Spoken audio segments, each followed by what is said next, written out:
Chosen one, stop whatever you are doing. That unresolved ache sitting quietly beneath your chest right now. The one you have learned to live around. It has a name. And today we are going to say it out loud. The enemy has been working overtime this week for one reason, and one reason only. He knows that the moment you understand what I am about to show you, the deepest wound in your life loses its power over you permanently. It all begins to unravel right now.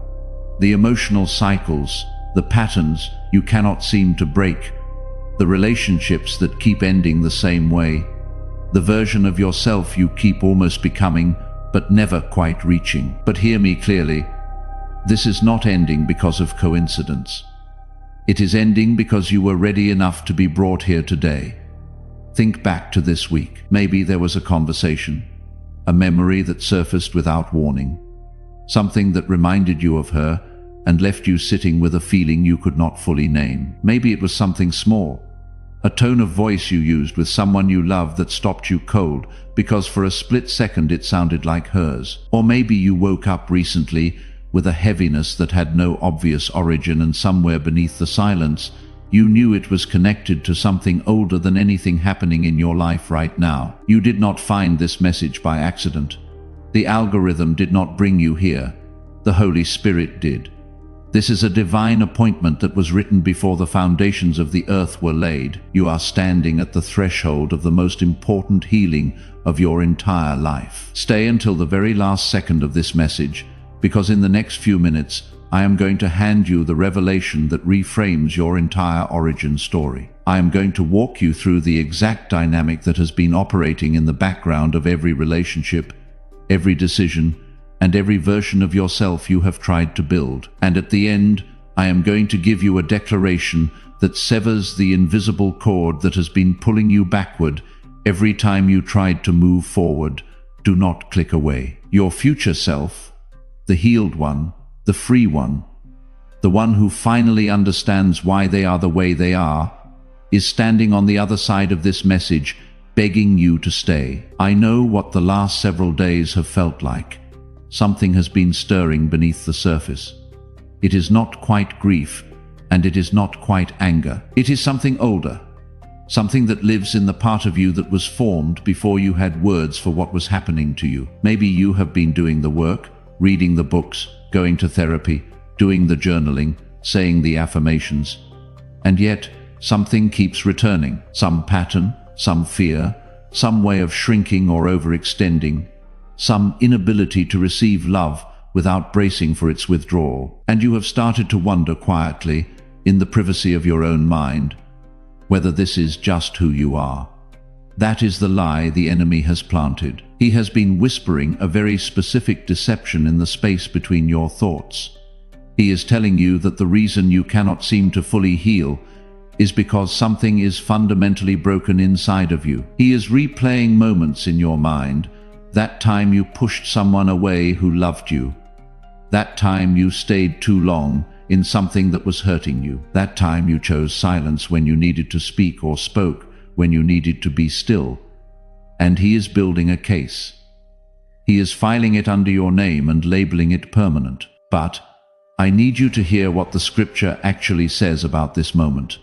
Psalm 147:3 says, "He heals the brokenhearted and binds up their wounds." Listen to that word, binds. This is not a casual comfort. This is a medical declaration. The God of the universe is described here as a physician actively working on the specific places inside of you that were broken before you even understood that breaking was happening. This is not a promise for someone else. This is the verdict over your life right now, in this season, in this wound. You are not broken.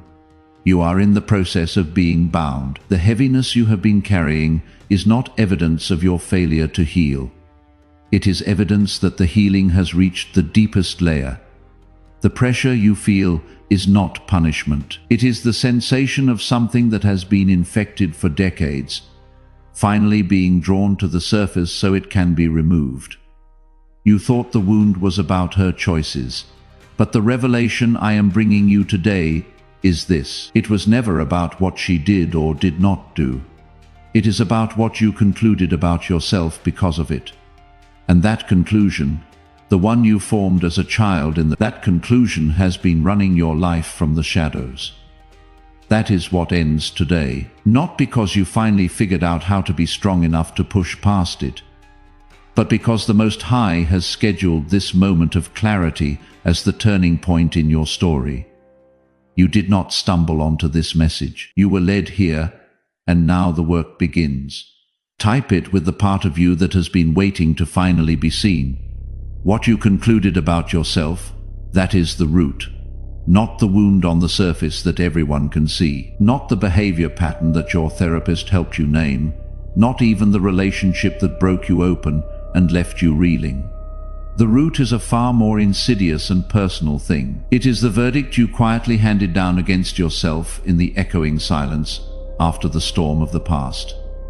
It was a judgment rendered in the secret chambers of your heart, a conviction forged in the crucible of your pain, and that deeply embedded verdict has been acting as an unyielding, unbreakable law in your inner world ever since, governing your actions, shaping your perceptions, and dictating the boundaries of your possibilities. It is the unspoken decree that silently directs the entire architecture of your being, often without your conscious awareness, dictating what you believe you deserve, what you believe you are capable of, and what kind of love you believe is available to you. If what you just heard named something you have been carrying without words for a very long time, type 777 in the comments right now. 777 is the seal of divine completion, the signal that what God began in you is not abandoned, it is being finished. Type it and let heaven mark this moment in your story. Many are called, but few receive the instructions. If your spirit is burning right now, the chosen one's blueprint holds the roadmap God designed specifically for people like you. It includes the complete audiobook, so you can carry this revelation with you wherever you go, plus a powerful bonus, activating your prophet mantle for those who sense God is preparing them to speak with authority. Find it in the first pinned comment below, available for a limited time only. Now, let us go deeper, much deeper, because this is precisely where most healing journeys stop short, leaving a lingering ache, a hollow promise. People embark on the arduous work of identifying the wound. They meticulously name the moment it struck, tracing the precise genesis of their pain. They cry the torrent of tears that have been dammed up for years, a necessary release. And they often extend forgiveness to the person who inflicted the initial hurt. Then, they wait. They wait with bated breath, with hopeful expectation, for the miraculous freedom that was so fervently promised, the liberation they so desperately crave. But when the same insidious fear creeps back into their nights, when the familiar pattern of self-sabotage or relational discord re-emerges, perhaps disguised in a different relationship with a different face, a profound and debilitating conclusion settles within them. They have failed. They conclude that healing is not for them, that they are somehow irrevocably broken, the sole exception to the universal promise of restoration. But here is the profound truth of what is actually happening in that moment of despair. You did not fail the healing. Instead, you courageously, diligently healed the symptom, the outward manifestation, without ever truly touching the subterranean root, the hidden wellspring from which all those symptoms draw their persistent, debilitating life. You have been diligently tending to the visible consequences, mistaking the shadow for the substance, unaware of the deeper, unseen force at play. Think of it this way: visualize a magnificent tree, once vibrant and robust, now tragically diseased. With a gardener's diligent hand, you might meticulously cut off every visible dead branch, pruning away the decay. For a season, the tree may indeed appear healthier, its outward form renewed, a temporary illusion of vitality. But if the insidious disease lives not in the branches, but deep within its intricate, unseen root system, it will inevitably, unstoppably return every single time. The leaves will yellow again, the fruit will wither, the branches will once more succumb to the creeping blight.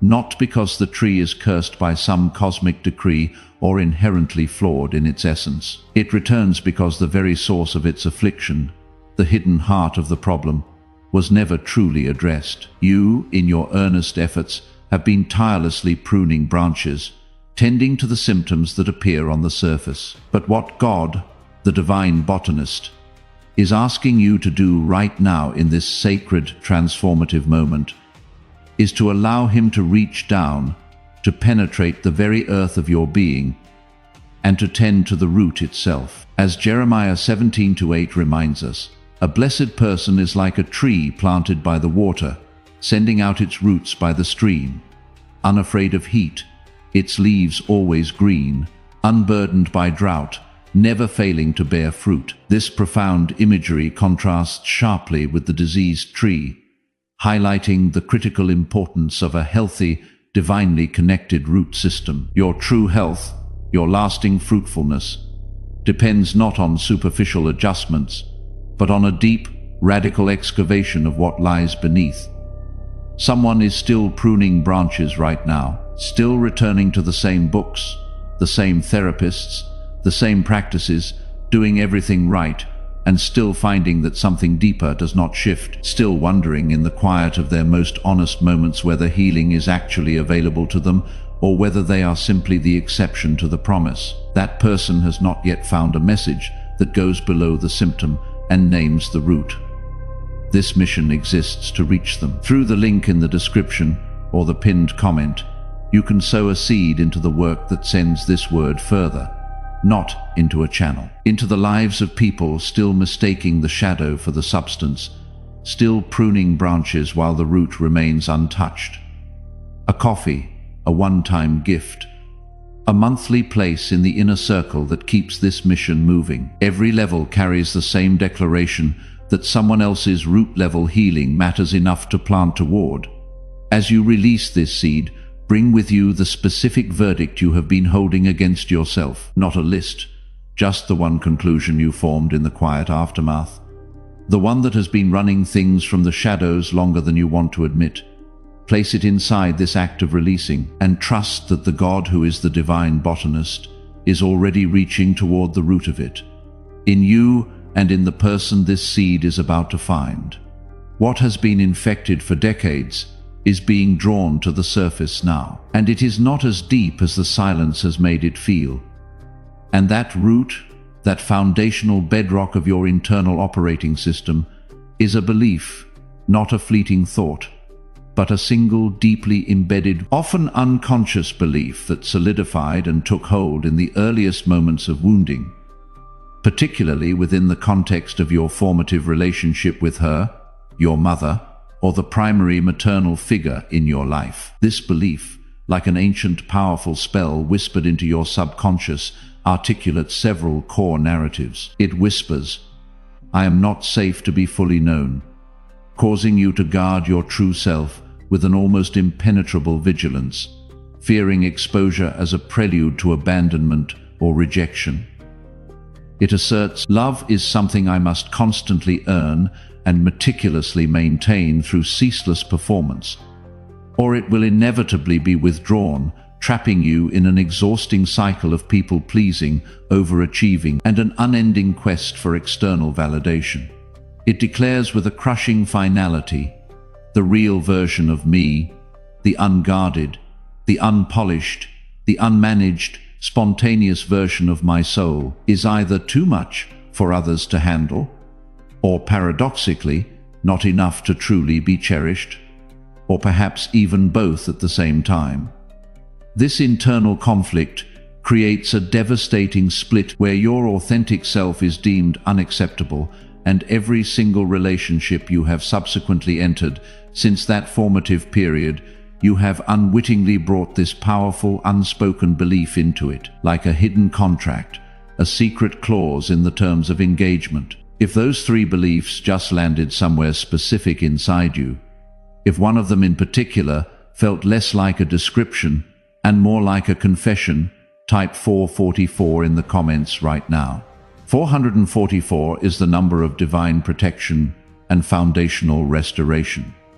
Heaven is building something new over the very ground where that belief took root. Type it and receive that protection over this specific layer of your healing. You did not choose this belief consciously. No child would willingly select such a burden. You inherited it, absorbing it deeply into your nascent spirit in the myriad moments when she was emotionally unavailable, or bewilderingly unpredictable, or relentlessly critical, or profoundly emotionally absent, or perhaps so completely consumed by the suffocating weight of her own unhealed wounds that she simply could not see, let alone adequately respond to, the profound needs and emergent wounds within you. It was like living in a house where the air felt perpetually thin, and the light always seemed to dim just when you needed it most, leaving your spirit to fashion its own survival creed in the shadows. Before we continue, if this message is confirming something your spirit already suspected, but could never fully articulate, hit the like button right now, not for the video, as a signal to yourself that you are no longer looking away from what has been living in the shadows. That signal matters. But here is where the journey goes even deeper, revealing a layer of profound insight that most people, trapped in their pain and anger, miss entirely. She did not give you that belief with malicious intent, nor with conscious cruelty. In the vast majority of cases, she simply gave you what she herself had received, a painful inheritance passed down through generations. The very wound that now resides and aches within you was, in all likelihood, living and festering within her first, a silent legacy of unaddressed pain. She was not a monster, a caricature of evil designed to inflict suffering. She was, in the deepest sense, a wounded woman, a soul who had not yet encountered the profound, liberating healing that is, in this very moment, reaching out to touch you. And the truly transformative, unlocking moment arrives when you are able to hold both of these seemingly contradictory truths simultaneously within your heart. That what she did, or what she was unable to do, shaped you profoundly, irrevocably, leaving undeniable imprints on your soul. And concurrently, that she too was shaped, limited, and wounded by what she received, or failed to receive in her own formative years. When this dual understanding dawns, something deep within your spirit begins to unlock, to release a freedom that no amount of mere anger, no torrent of tears, no intellectualized grief could ever, by itself, release. It is like finding the master key to a cage you did not even realize you were in, because for the first time you see the bars for what they are. Not an intentional trap, but part of a larger tragic lineage. Someone in your life is still inside that cage without knowing it is a cage. They are managing their life around the bars, building their world inside the dimensions of something they were never meant to stay in. Share this message with them right now. Not because you have the answers, because this word might be the first time someone names what they have been living around. Sometimes the most healing thing you can do for someone is send them to the place where their wound finally gets a name. This profound insight is emphatically not an invitation to minimize what happened to you, to diminish the reality of your suffering. Do not hear me suggesting, even for a moment, that the impact of those wounds was not real, or that your profound pain somehow requires qualification, justification, or a reduction in its legitimate depth. What I am saying, with every fiber of my being, is that truly understanding the origin and the generational context of the wound is the powerful disarming force that completely dismantles the pervasive, crippling shame that the wound itself produced. Because the deepest, most insidious lie the enemy plants in the fertile, often chaotic aftermath of maternal wounding is not merely that you are broken, flawed, or damaged beyond repair. No, the truly venomous lie, the one that digs its roots deepest into your psyche, is that you somehow deserved it. That in some unfathomable way, your inherent neediness, your exquisite sensitivity, your profound human hunger for connection and unconditional love was, in fact, the fundamental problem, that you were the one who was too much, too demanding, too vulnerable. And if you allow yourself to be brutally honest, quietly, privately, courageously honest with your own soul, that insidious lie has profoundly shaped the way you instinctively shrink, dimming your light and making yourself smaller in rooms where your spirit yearns to expand, to blossom, to shine its true brilliance. It has sculpted the ingrained habit of apologizing for simply taking up space, for having needs, for daring to exist authentically. And perhaps most tragically, it has shaped the cunning, often unconscious ways in which you sabotage genuine intimacy, pushing away connection the very moment it draws close enough to actually see, truly see, the vulnerable, authentic, unvarnished you. This lie creates a constant internal tension, a battle between the truth of who you are and the false narrative you have been conditioned to believe, keeping you perpetually on guard. Coming up in just a moment, we will confront the hidden agreement that has been giving that lie its immense suffocating power. And once you truly see it, once its shadowy influence is brought into the light, you will understand with chilling clarity why sheer willpower alone could never ever break its hold over you. But first, before we dive into that crucial revelation, this foundational truth absolutely has to land in the deepest chambers of your heart, settling there as an irrefutable anchor of compassion for yourself. You did not choose the wound. You did not consciously invite the pain pattern that subsequently unfurled through your life. You certainly did not deliberately design the intricate, often sophisticated defense mechanisms that spontaneously formed in the overwhelming, terrifying absence of safe, consistent love. Your nervous system, that remarkable instinctual system hardwired for survival, was simply doing precisely what nervous systems are designed to do in moments of perceived threat or profound lack. It was surviving. The guardedness that became your second skin, the hypervigilance that constantly scanned every horizon for danger, the tendency to meticulously analyze every nuance of every relationship for the slightest sign of rejection before it could catch you off guard and leave you shattered. None of that, absolutely none of it, is weakness. On the contrary, that is the ingenious, resilient architecture of a brilliant child who learned very early and very painfully that the tender landscape of love was not a safe, consistent place to rest, to be vulnerable, to simply exist. And in response to that early trauma, you built an entire, elaborate personality around managing that profound insecurity, crafting a masterful facade so convincingly that most people who know you have absolutely no idea it even exists, let alone defines your inner world. You learn to be exceptionally strong, to project an aura of unshakable competence. You became fiercely capable, often excelling in ways that masked your inner turmoil. You may have even learned to be the indispensable one, the empathetic anchor who tirelessly holds space for everyone else's pain and struggles. Because in the twisted logic of your wounded past, as long as you were desperately needed, as long as you were indispensable, you simply could not be abandoned. This was a survival masterpiece, a profound act of self-preservation, however costly its long-term effects. This complex defense system, born of necessity, stands as a testament not to your flaws, but to your fierce, undeniable will to endure, to survive in an environment that often felt perilous and unpredictable. Your strength was a shield forged in fire.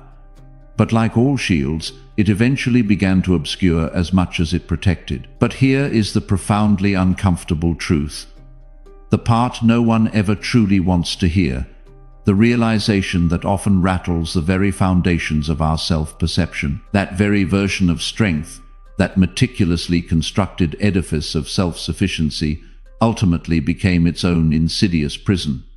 The very coping mechanism, the brilliant defensive strategy that protected your tender, vulnerable child self from overwhelming hurt, ironically morphed into the towering wall that is now in your adult life. effectively keeping out the very love, connection, and intimacy that your adult self is so desperately yearning to receive. This is a fundamental, almost spiritual paradox. You cannot simultaneously protect yourself from the potential of being hurt and remain genuinely open to the transformative, often messy vulnerability of being deeply loved. Those two postures, those two opposing ways of being, simply cannot coexist within the same heart in the same moment. They are mutually exclusive, and until you deeply viscerally understand that this formidable wall, this fortress of self-protection, was expertly built for a specific season of danger that has long since passed, you will continue to expend an immense amount of precious energy maintaining it, often against people and circumstances who never intended to harm you, but simply desire to see, know, and cherish the authentic person hidden behind its formidable shadow. The wall, once your savior, now stands as a barrier to your deepest longings. It is the cage built from your own desperate need for safety, and now it keeps you from the freedom you crave. This brings us, with unavoidable clarity, to the hidden agreement. And make no mistake, this is the real seismic turning point in your journey toward authentic healing and liberation. Because somewhere along the tortuous path of your past, without ever fully realizing it, without a conscious decision being made in the light of day, you entered into a profound spiritual agreement with the wound itself. You made an unconscious vow. Perhaps you never articulated it out loud, never whispered it to another soul.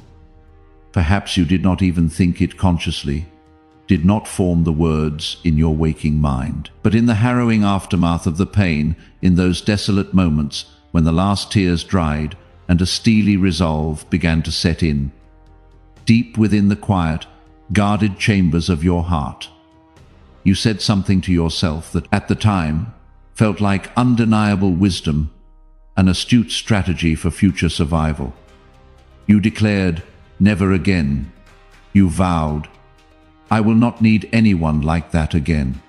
I will never put myself in a position of such vulnerability." You fiercely proclaimed, "I will be enough on my own, completely self-sufficient, utterly independent." And that vow, born of profound pain and a desperate longing for self-preservation, which felt like a shield against future hurt, was actually in its spiritual essence a solemn covenant with isolation. It was an unspoken yet incredibly powerful agreement that effectively declared to the divine, God, "I do not trust you to send me safe love, to provide for my deepest relational needs, so I will manage this incredibly important, vulnerable aspect of my life myself. I will control the variables. I will build my own defenses. I will become my own source of love and security." This vow, though made in innocence and pain, subtly challenged the very benevolence of God. To grasp the full weight and spiritual significance of this agreement, let us turn our gaze to the ancient story of Jacob wrestling in the dark as recorded in Genesis 32. Jacob, haunted by his past and terrified by his impending encounter with his wronged brother Esau, found himself alone, vulnerable, and deeply afraid. The sacred text tells us he wrestled with a mysterious figure, later revealed to be God himself, through the long, arduous night, until the first faint streaks of daybreak. And in the very crucible of that desperate, soul-wrenching struggle, Jacob uttered one of the most profound, stubborn, yet ultimately surrendered declarations in all of Scripture. He cried out, "I will not let you go unless you bless me." Consider Jacob's entire life leading up to that moment, a relentless saga of striving, running from consequences, manipulating circumstances to his advantage, tirelessly building security and prosperity through his own cunning hands. The deep ingrained wound of comparison and devastating parental favoritism had taught him a bitter lesson. That blessing was not something freely given, an unmerited gift of grace. No, in his world, blessing was a prize you had to cunningly seize, a reward you had to earn through tireless effort and strategic maneuvering. And God, he engaged him in the struggle, wrestling with him through the long dark night, not as an adversary, but as a divine catalyst for transformation. And at the climactic moment, at the dawn of a new day, God did not reward Jacob's striving with more opportunity for self-reliance. He broke it. With a single divine touch, he struck Jacob's hip and dislocated it, rendering him physically unable to keep running on his own strength, unable to continue his relentless, self-determined striving. And it was in that moment of forced surrender, of profound physical vulnerability, limping and utterly undone, stripped of his self-reliance, that Jacob finally received his new divinely bestowed name, Israel, the one who wrestled with God and prevailed. Not because he physically won the wrestling match, not because he overpowered the divine, but precisely because he finally, irrevocably stopped running. He stopped running from his past, from his fear, and from the God who relentlessly pursued him. His prevailing came through surrender, through brokenness, through finally embracing the truth that he could not achieve what he desired in his own strength. Jacob's prevailing was not a moment of winning. It was a moment of finally stopping the striving that had defined his entire life. And right now, if you have been striving toward healing, the same way Jacob strived toward blessing, working harder, reading more, processing deeper, managing better, but never quite arriving. This moment in the message is not a coincidence. God met Jacob in the striving, not to reward it, but to break it open. Through the link in the description or the pinned comment, there is an act of release waiting for you, not a transaction, a surrender, a seed you can plant into this mission that says, with something real and tangible, I am done trying to achieve this in my own strength. A coffee, a one-time gift, a monthly place in the inner circle that keeps this word moving forward. What you are releasing is not money. It is the grip, the need to control the variables, the self-sufficient vow that has quietly been operating in the background of your healing for years. Bring with you the specific vow you know you made, the one that sounded like wisdom at the time, the version of never again or I will not need anyone that you recognize as yours. Hold it clearly as you open your hands, because the same God who met Jacob in the dark is not waiting for you to figure this out before he blesses you. He is already in the struggle with you, and the breakthrough is not on the other side of more striving. It is on the other side of this. And what is coming next, beloved, is the deep subterranean layer beneath even that, the very bedrock from which that vow draws its insidious oxygen, the wellspring that sustains its power, and precisely why you have been so utterly exhausted, so profoundly weary, in your sincere, but often fruitless attempts at healing. The powerful self-protective vow you made against ever needing anyone again, against vulnerability and interdependence, did not confine its pervasive influence solely to your horizontal relationships with other people. Oh no. On a deep soul level, that depending on anyone was simply too dangerous, too fraught with potential for pain and disappointment, that deeply ingrained belief did not stop its destructive work at the threshold of human love. It tragically leaked, seeped, and infused itself into the very way you approached the divine. You began, quite unconsciously, to relate to God through the same patterned lens of expectation, fear, and self-protection that you had learned to relate to her, your maternal figure. You found yourself performing for his approval, perpetually striving for spiritual perfection, convinced that your worthiness was tied to your deeds. You anxiously waited for him to withdraw his presence or his favor, mirroring the unpredictability you experienced. You felt perpetually unworthy of true divine rest, driven by an internal engine that demanded constant activity. You interpreted moments of divine delay or unanswered prayer as personal rejection, or even worse, as unequivocal abandonment, projecting your deepest fears onto the benevolent heart of God.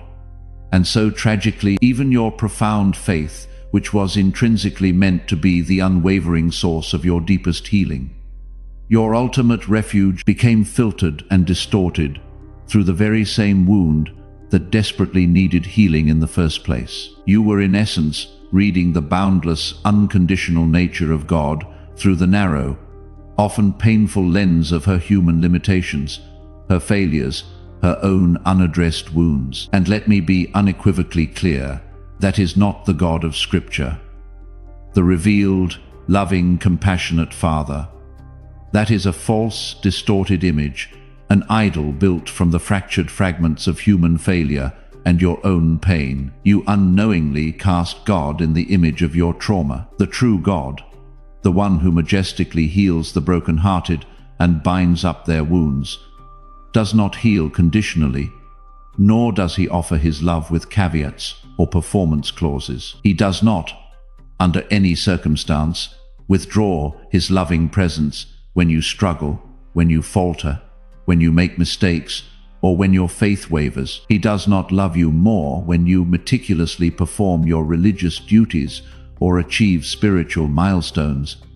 And he certainly does not love you less when you utterly fall apart, when your carefully constructed defenses crumble, and you find yourself in a heap of vulnerability and despair. Consider the timeless, heart-rending parable of the prodigal son recounted by Jesus in Luke 15. The father in that story, a profound illustration of God's heart, did not passively wait for his lost child to meticulously rehearse his speech of apology, to fully explain himself, or to prove his newfound repentance. No, the Scripture vividly portrays the Father's active, undeniable love. He saw his son while he was still a great way off, a mere speck on the distant horizon, probably dirty, smelling of pigs, and filled with shame. And what did the Father do? He ran. He ran with an undignified, unrestrained haste, casting aside cultural decorum, propelled by an immense unconditional love. That running, that passionate pursuit, happened before the son's carefully prepared speech could even be uttered. It happened before any apology was meticulously delivered. It happened before any outward repentance was thoroughly verified or deemed sufficient. The running, the embracing, the welcoming, all happened at the mere sight of the returning, at the first glimmer of his son's turning homeward. And that, my beloved friend, is precisely who God is toward you in this very moment. He is not waiting for you to become healed enough to somehow deserve his presence, his comfort, or his embrace. He is actively, passionately, relentlessly running toward you, even now in the very middle of your unraveling, in the very heart of your confusion, in the depths of your pain. He is pursuing you with a love that transcends all human limitations and expectations. If something just broke open in you when you heard that, if the image of the Father running while you were still a great way off landed somewhere specific inside your chest, type 1111 in the comments right now. 1111 is the number of divine alignment, the signal that heaven is coordinating something in your story that you cannot yet see in full. It is the mark of a moment when what has been in the heavenly realm is beginning to land in the earthly one. Type it now. Let this be the moment you mark. But let me challenge you with something profoundly uncomfortable, yet utterly essential, because this is often the direct confrontation that finally breaks the long-standing cycle wide open, allowing true liberation to rush in. You have undoubtedly been praying earnestly, even desperately, for healing. You have cried out to God for deliverance from your pain. But here is the piercing question that demands an honest, vulnerable answer. Have you truly been willing to grieve, not merely engaging in managed processing, not intellectualizing your emotions through clinical reflection, but embracing real, raw, unadulterated grief? The kind of grief that feels like an undeniable, agonizing loss, because fundamentally it is loss.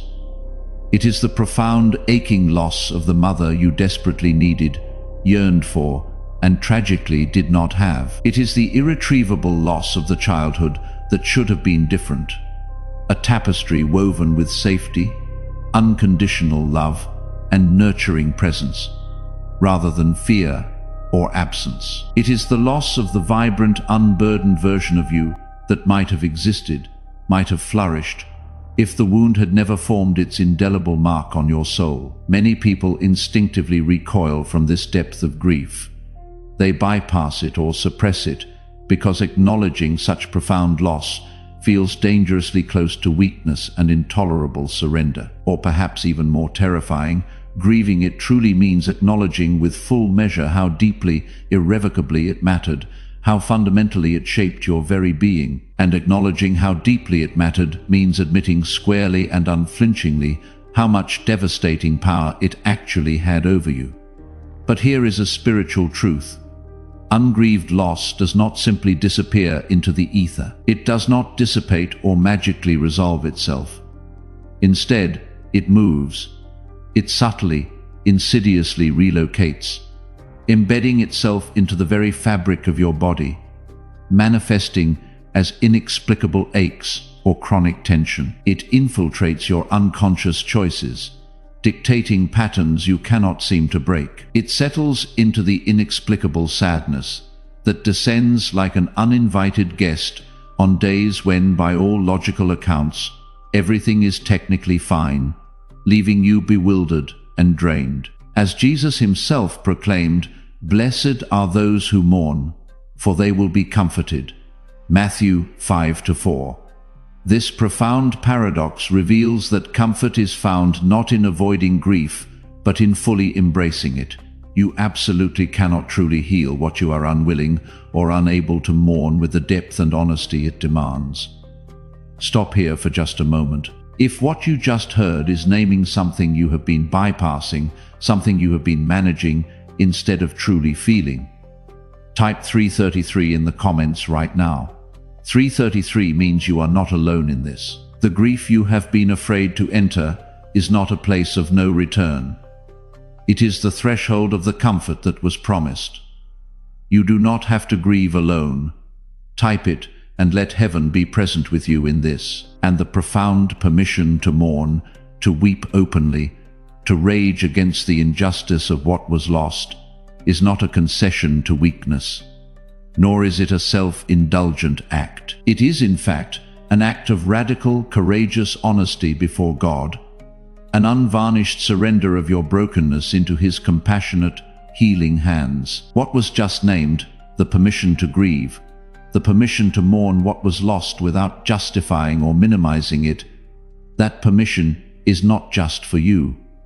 There is someone who needs to hear it tonight, someone who has been holding their grief behind a wall of productivity, competence, and relentless forward motion. Someone who has learned so well to be the strong one, the indispensable one, that they have almost forgotten they are also the wounded one. Someone who will not give themselves permission to mourn unless they encounter a word that tells them mourning is not weakness. It is the door.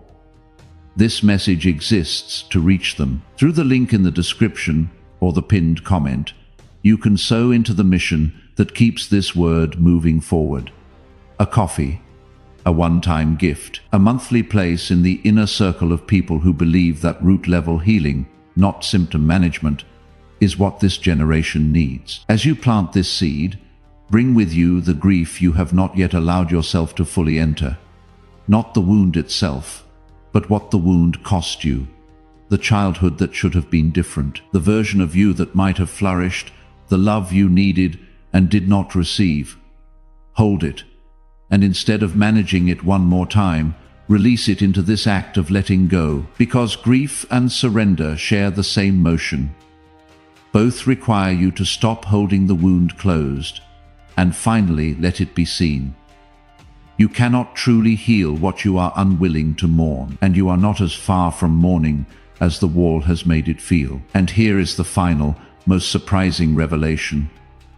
The truth that often catches people completely off guard because it challenges the very foundation of their self-perception. The thing that has been, perhaps unknowingly, blocking your deepest, most profound breakthrough, the ultimate liberation you seek, is not merely the wound itself. It is not even the powerful, self-protective vow you made against vulnerability. You have been living as the wounded one, wearing that label, inhabiting that role for such an incredibly long time that somewhere deep beneath your conscious desire to be free, there exists a subtle, unconscious part of you that genuinely does not know who you are, or even how to be without the familiar framework of the wound. The wound, over years, became much more than an injury. It became a comprehensive framework, a default lens through which you interpreted every interaction, every setback, every success. It explained everything about your life, giving structure to your anxieties and patterns. It often justified certain self-protective choices, providing a convenient rationale for pulling away. It subtly excused certain emotional walls you erected, making them seem entirely reasonable and necessary. And crucially, it gave you a ready-made language, a convincing narrative for why intimacy feels so impossibly hard, why trust is such a complicated, perilous endeavor, and why full, vulnerable surrender to anyone, including God, feels utterly dangerous and reckless. And so, the most confronting, yet ultimately liberating question you will face in this sacred season of profound healing is not merely what happened to you, what past trauma shaped your present reality. No, the truly transformative question, the one that unlocks everything, is who are you without it? Because true freedom is not merely or even primarily the passive removal of pain, the absence of suffering, or the eradication of discomfort. Freedom in its deepest spiritual sense is the active, courageous construction of a new identity, a glorious self forged in the radiant absence of the very thing that once defined, constrained, and limited you. And that transformative work, that intentional self-recreation, requires a depth of courage, a ferocity of spirit far greater than merely surviving the original wound ever did. It is, paradoxically, easier, more familiar, and less confronting to remain a person who is diligently healing from something, a continuous process with an understandable role to play, than to fully become a person who has been healed. A complete integrated arrival that necessitates a profound sense of spiritual responsibility for stewarding that newfound wholeness. This is the chrysalis moment where the old form, however familiar, must be shed for the new, even if the new feels initially frightening and unknown. But understand this, for it is the culmination of God's relentless, loving pursuit. This is precisely what God has been orchestrating, subtly building toward, in every hard season you have endured, in every surfacing memory that brought a fresh wave of grief, in every recurring pattern that came back around for one final, undeniable look. He has not been showing you the raw, agonizing wound to simply remind you of your damage, to shame you, or to cement your identity as a victim. On the contrary, he has been revealing the deep, hidden root of it all so that you can stand fully present and ready to watch him, your divine healer, pull it out by hand, a meticulous, surgical act of love. And what will gloriously grow, what will spontaneously flourish in the now vacant space where that insidious root once lived, is not merely the blessed absence of pain, not simply a void where suffering used to reside. No, in that hallowed, fertile ground, there will blossom the radiant fullness of your divine purpose. It is the emergence of the unburdened version of you, the authentic self, the one whose very being will inspire and shape your children, or the generations that follow you, in profoundly healthier, more loving ways. It is the version of you that, having walked through the valley of the shadow and emerged into the light, will be able to reach back a compassionate hand to someone else standing exactly where you are standing right now, confused, wounded, yearning for freedom, and say with unshakable conviction, I know precisely where you are, and I know the way through because I walked it, and God walked it with me. This is your legacy, your testament, your divine assignment. This, beloved, is the turning point. Not someday, not in some distant, idealized future, when all the stars align perfectly and you feel fully ready. No, it is happening by divine invitation right now, in this very moment. Place your hand gently, reverently on your heart and declare this truth, these powerful affirmations, with me, letting them resonate deep within your spirit. I release the verdict I mistakenly handed down against myself in the profound silence of the wound, renouncing its power and authority over my inner world. I release the vow, that unconscious spiritual contract I made against needing, against trusting, against being fully known, breaking its chains and choosing vulnerability. I release the heavy burden of grief I have been managing and suppressing, choosing instead to fully and authentically mourn what was lost, trusting God with my tears. I release the identity I inadvertently built inside the story of my pain, choosing to step out of that familiar narrative and into my true, divinely given essence. I affirm with every fiber of my being that I am not what happened to me. I am not defined by my past. I am not the limiting conclusions I formed in the dark, nor am I bound by them. I am not the absence of what I needed and tragically did not receive. My worth is not measured by lack.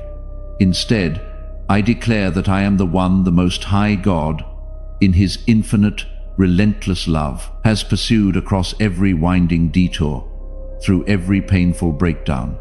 I receive fully and unconditionally profound healing in the deepest layer of my being, not merely on the surface, not simply addressing the symptoms, but precisely at the very root of my wound. I receive the true sacred name God has been speaking over me, affirming my divine identity since before I was even formed in my mother's womb. I receive love that is unwavering, steadfast, and does not ever withdraw, embracing its boundless, unconditional nature. I receive rest that does not demand performance, a Sabbath for my soul, trusting in His grace alone. I consciously and courageously step into the glorious version of myself that intrinsically exists on the other side of this moment of profound transformation. Healed, truly whole, deeply known by God and self, and gloriously free. This freedom is not coming in the future. It is not a distant promise. It is here. It is now. And I walk forward, bold and unburdened, into this new reality right now. If that declaration just broke something open in you, if even one line of it felt like permission you have been waiting to receive, type in the comments right now, I release, I receive, I am free. Type the whole thing. Let it be the first time your mouth says out loud what your spirit has been reaching toward this entire message. Because what you declare in faith, heaven moves to confirm in reality. If this powerful message broke something open in you today, if it resonated deeply with your spirit, do not let it end here, in this moment of revelation. Share it widely with someone who desperately needs to hear these truths, someone who is also walking this difficult path. Leave a comment below and tell me what shifted within you, what truth illuminated your path. Your honest words may be the precise confirmation or inspiration that keeps someone else from clicking away, from giving up on their own healing journey. And if you want to go even deeper, to truly understand your unique calling, to unravel the intricate patterns that have held you back, and to discern what God is powerfully activating in this specific season of your life, everything you need, a comprehensive roadmap and profound resources, is waiting for you in the first pinned comment below. Subscribe to this channel so that the next message knows exactly where to find you. Not for the algorithm, because you were led here once, and there is more of this word with your name on it. The healing that began tonight does not stop at the end of this video. Let the next one find you. This is not the end of the message. This, my friend, is the glorious beginning of a transformative movement within you and through you.